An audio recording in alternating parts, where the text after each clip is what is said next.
Vlastně jeden praktický příklad studentské organizace Oikos Praha, které jsem. Oikos Praha je vlastně organizace, která je součást celosvětové sítě Oikos International, taky tam zeleno ve Švýcarsku. A je to jedna z těch poboček, nebo takzvaných Oikos Chapter. S tím, že těch poboček, jak tady můžete vidět, je 35, Oikos působí ve 20 zemích světa.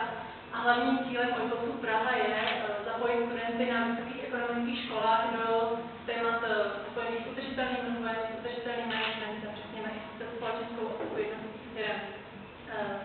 Zkrátka přinést nějakým způsobem environmentální sociální témata na ekonomické školy. Co my děláme v rámci Oikosu Praha? Pořádáme přednášky, diskuze, snažíme se právě, jak se zmiňoval, spolupracovat i se ziskovým sektorem, s firmami. Snažíme se vlastně přivést firmy, které mají co říct